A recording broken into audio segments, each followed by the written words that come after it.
Olá, bem-vindos ao nosso programa Análise Diária, onde fazemos análise dos preços da Bitcoin com o nosso software Wild Horses e dados do mercado agora. Nosso programa tem 5 edições semanais, ele roda diariamente, exceto às sextas e aos domingos. Aos domingos nós temos o especial Altcoins, onde fazemos análise dos pares Ethereum, Litecoin, Bitcoin Cash cotados em BTC. Vamos então aos gráficos. Antes disso, não se esqueça de assinar o nosso canal e ativar as notificações para serem avisados aí de novas edições do nosso programa, como essa que começa agora. Nesse primeiro gráfico, nós temos aqui o preço de fechamento diário da Bitcoin cotada em Tether na exchange Binance. Os preços estão enquadrados em canais que, segundo o nosso software Wild Horses, melhor representam o seu comportamento. E o fundo do gráfico traz o volume negociado nas exchanges Binance, OKEx e Huobi, representados de acordo com quantos desvios padrão esse total agregado se encontra acima da média nos últimos 59 dias. E aí o que nós vemos? Nós tivemos aqui nos últimos 2 dias, primeiramente, uma queda com alta extensão e baixo volume, e a seguir nós tivemos então uma queda com pequena extensão e volume maior. Isso pode ser um indício, mais um indício que nós acreditamos que seja o final dessa queda. E nós podemos estar formando um fundo. Nós perdemos os 10.500, a gente viu uma possibilidade de recuo até os 9K, e esse recuo aparentemente está se limitando aí aos 9K8, 9K7, logo abaixo aí dos 9K, dos 10K, perdão, porém acima dos 9K5. Nós vamos ver isso aí com mais detalhes no mercado agora. Antes disso, a gente passa então para a nossa expectativa para o final do dia de hoje. E aí nós temos a expectativa de 11K9, 11.908 Tethers para o final do dia de hoje. No intervalo admissível de 11K2, 12K5, a margem de erro está péssima, quase 6%, em especial 2,5 vezes a variação diária dos preços. Isso em função aqui de 2 momentos onde nós erramos a direção. Nós imaginávamos que teríamos uma recuperação e nós tivemos duas quedas, não muito limitadas, quedas bastante expressivas. E isso contribui aí para não só manter, mas aumentar aí a nossa margem de erro nesse período. Então, um período bastante difícil em função da volatilidade, não só da frequência com que a direção muda, mas também da amplitude desses movimentos. Então, um erro de direção ele é fatal, porque tu te movimenta numa direção, o preço vai na outra, e essas duas movimentações se somam para compor o erro, que fica carregado então por alguns dias até esse período ficar para trás, caso a movimentação não se mantenha nessa padrão de oscilação com grande volatilidade diariamente. Outros sim, existem aqui bastante oportunidades para os traders para justamente estar capturando aí esses topos e fazendo aí vendas rápidas para recompras aí mais ao fundo. É arriscado, mas as possibilidades aí podem ser em torno aí de 5% ao dia, quem sabe uma movimentação razoavelmente segura, onde tu espera um pouco para confirmar a queda, entra com a parte do teu capital, aumenta ele à medida que ele se confirma, e quando tu começa a atingir níveis que tu considera seguros para teu limite de queda, tu começa o processo de recompras. E se em algum momento aí tu vê que o mercado está rapidamente virando a direção, que é o que tem acontecido aí quando ele atinge os fundos, ele tem feito fundos com pouca duração, ele imediatamente está se recuperando. E aí sim, então, tu pode fechar as posições, é capaz de tu experimentar aí alguns ganhos aí na casa de 2 a 5% com as coins. Então, não, evidentemente, em dólares, né? Ou em reais, mas nas coins. Então, se essa é a tua métrica, tens aí boas oportunidades. E, apesar da margem de erro, nós acreditamos nesse intervalo, em primeiro lugar, porque é o que está se manifestando aí praticamente já no dia de hoje. Nós estamos ainda em torno de $1.000 e 1.500 abaixo disso daí, desse intervalo, mas nós acreditamos que ele está apontando a direção correta do movimento. Vamos dar uma olhada agora então no mercado nesse momento, o mercado agora, que é exatamente para poder fazer uma contraparte a essas nossas análises que nós fazemos essa inclusão. E começamos então o nosso giro com Lifecoins, blockchain e criptoeconomia. Governo financia startups voltadas para a tecnologia blockchain, sempre atrasado, evidentemente, no final de um ciclo de crédito. O governo, então, mais uma vez, então, fazendo investimentos em financiamento de startups, que provavelmente vai ter o mesmo histórico, talvez até um pouco pior do que os anteriores, porque startups, de uma maneira geral, elas podem ser, por exemplo, comida para animais de estimação e vegetarianos. Então, isso pode ser uma startup, isso faz sentido talvez dentro da visão de startup. Agora, quando está falando de startups de tecnologia específica da blockchain, tu precisa de recursos humanos, que exatamente dessa tecnologia não abundam no país, em especial boa parte deles está focada exatamente para yet another coin, ou seja, para nós ter mais um projeto de blockchain, mais um projeto de coin, mais um projeto de ecossistema, e nós não precisamos de ecossistema, nós precisamos dos animais, nós precisamos das dApps, que é das aplicações distribuídas que justamente rodam em cima dessas blockchains e elas vão construir os modelos de negócio que nós vamos ter. O que adianta tu ter uma internet se tu não tem uma Amazon, se tu não tem um Google, se tu não tem um Facebook, se tu não tem um Uber, se tu não tem empresas assim? Sim, Uber é uma empresa de internet. Então, sem essas, aquela não tem valor.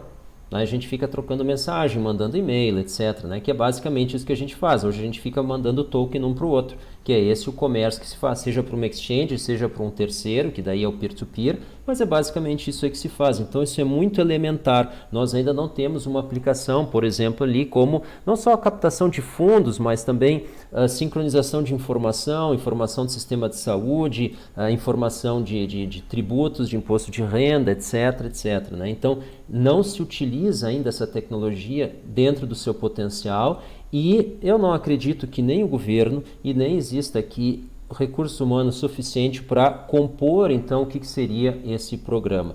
Eu estou me alongando um pouco, queria comentar outras duas notícias. Quer negociar Bitcoin em corretoras, melhor tomar cuidado. Essa matéria aqui a gente já comentou na última análise. Existe nas exchanges um mecanismo que se chama de circuit break, que é quando tu tem uma queda ou do índice principal ou de algum ativo bastante negociado ou de um conjunto deles ou um subíndice, etc. A partir de um percentual, em geral 10%, as negociações são interrompidas, porque pode estar acontecendo algum problema que não é uma normalidade dentro da negociação e não faz sentido, dentro da lógica dos gestores da exchange, de deixar isso se refletir então nos preços. E a matéria ali conta que nós tivemos uma queda de 36%, fazendo a alegria dos trades.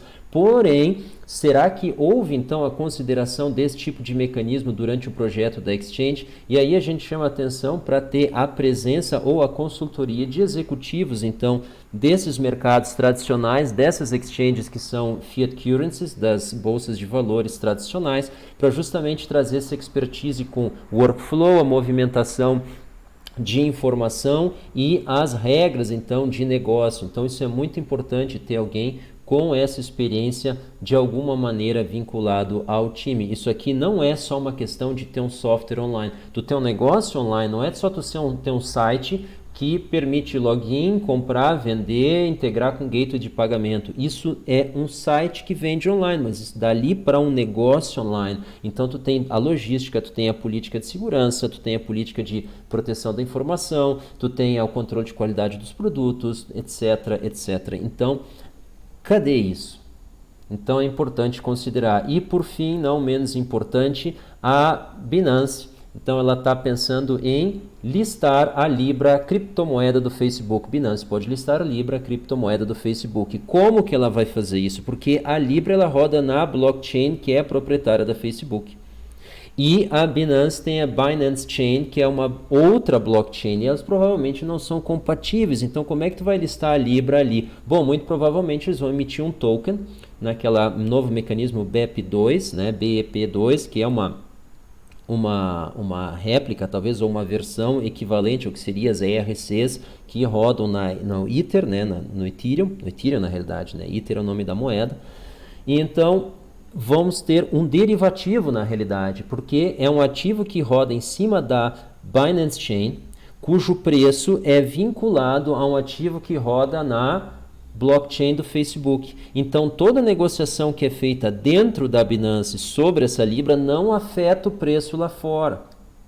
Porque o preço desse ativo negociado ali, na realidade do derivativo da Libra listada na Binance, ele é determinado por um fator externo, a determinação é exógena. Então, é a negociação que acontece via blockchain da Facebook que vai determinar o preço, então, do derivativo rodando na Binance Chain, e toda aquela negociação que acontece ali dentro não consegue determinar o preço. Isso dá uma dinâmica distinta, em especial no começo, que os players que vão operar então nessa blockchain da Facebook provavelmente não vão ser os players experientes tal qual existe hoje já na Binance, então que é povoada por robôs, etc. e tal. Então é muito, a gente tem que ter um pouco de atenção, é algo novo, é uma experiência e isso não é a mesma coisa como tu tá negociando outros ativos que são comuns, então que o volume negociado na Binance afeta o preço desses ativos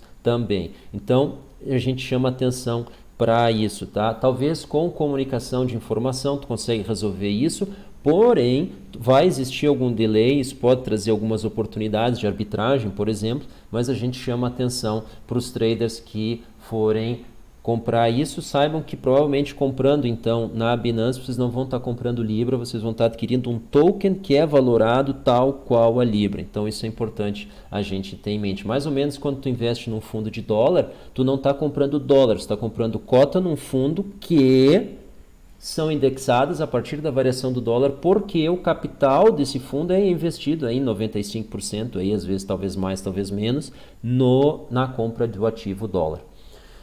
CoinMarketCap, nesse momento, Bitcoin 10.650, o benchmark, Ethereum 289, o Ethereum mostrando aí uma boa resiliência na casa dos 290, enquanto a Bitcoin tem feito aí uma oscilação maior do que isso, chegando aí aos 11K praticamente, descendo até os 9K8, e a Ethereum então fazendo uma oscilação percentualmente aí bastante menor, não bastante, mas menor, quem sabe um terço aí da variação percentual nesse período, então mostrando uma certa resiliência, e ali teve algumas oportunidades então para o trader que pode ter, por exemplo, na queda da Bitcoin, ele pode ter migrado então para o Ethereum para fazer essa compensação, né? Então tem algumas oportunidades ali de pares, a gente não quer comentar tudo hoje, que senão fica muito extenso aqui nossa edição. Ripple 39 centavos, arranhando os 40, Litecoin 119, ela estava 115 aí no início dessa manhã, então praticamente aí 4%, 3% de alta. Bitcoin Cash 401, e EOS 5,88 ainda abaixo dos 6 dólares e Binance Coin abaixo dos 32. Então isso aí não é um sinal muito bom. Talvez não seja uma evidência forte, mas não é um sinal muito bom. BitMEX 7,4, Binance 3 e OKEx 2,3. Então volume gradualmente aumentando aí nas exchanges, exceção da BitMEX que teve aí uma variação maior, mais elástica.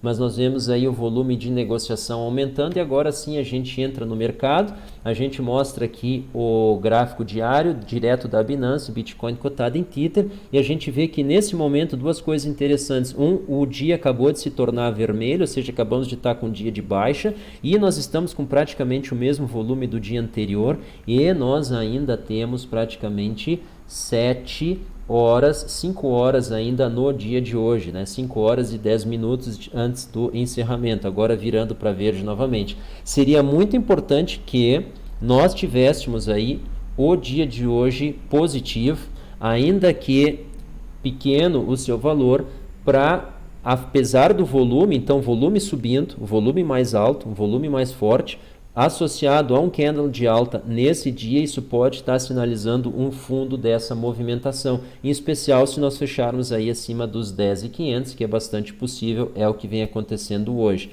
Vamos dar uma olhada então em 1 hora, e aí a gente vê então uma figura aí, os preços aí lutando, brigando aí para ficar acima dos 10.500. Aparentemente eles se libertaram, em especial que nós fizemos um topo aqui acima do último topo quando nós rompemos os 10K5 para cima.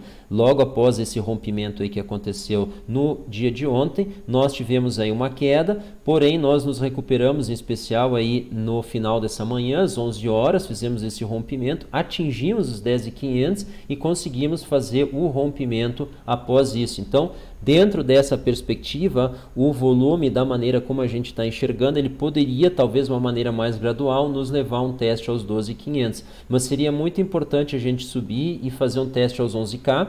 Aqui essa linha aqui, 11K2. Então, conseguindo isso, a gente consegue duas coisas importantes. Está trazendo então os preços para dentro, para o centro dessa faixa, não tão perto do fundo. E num dia de bastante volume associado a um candle de alta, isso poderia estar sinalizando uma virada, um fundo então que nós tivemos aqui nos 9K7, um pouco mais abaixo, exatamente os 9K7. Então, isso teria sido o fundo então dessa movimentação e seria então bastante positivo para os preços. A gente pode esperar testes aos 12K. E a gente chama a atenção de vocês então para fazer o acompanhamento dos nossos boletins. A gente tem colocado aqui ao longo do dia, então, informações rápidas aqui, mostrando aqui pontos chaves, por exemplo, essa reta que está mostrada aqui. Nós vimos aqui uma relação bastante boa nela de indicação, então, do movimento dos preços, onde um rompimento dela poderia ser indício de final de movimento baixista. Isso aconteceu praticamente assim que nós fizemos a postagem e então essa virada pode ter começado, então ela estaria então se confirmando após esse rompimento dos 10.500 e agora a gente espera que ela tenha força suficiente para continuar subindo, mas na melhor das hipóteses a gente dificilmente deve estar passando dos 12K5, que é o topo dessa região horizontal que a gente tem aqui no gráfico. Pessoal, muito obrigado pela atenção de vocês, muito obrigado pela audiência, nós agradecemos muito o apoio de vocês e evidentemente a atenção. Qualquer coisa que nós falamos que não ficou claro, por favor, coloquem as perguntas nos comentários, nós vamos responder tão logo quanto possível. E, claro, se alguma coisa que nós falamos vocês considerem interessante, por favor, compartilhem com seus colegas e amigos, nós agradecemos. A edição de hoje foi bem mais longa do que a gente gostaria, mas a gente espera que ela tenha contribuído para o trade de vocês ficar mais tranquilo, ficar mais seguro. Pessoal, até a próxima edição do nosso programa. Tchau!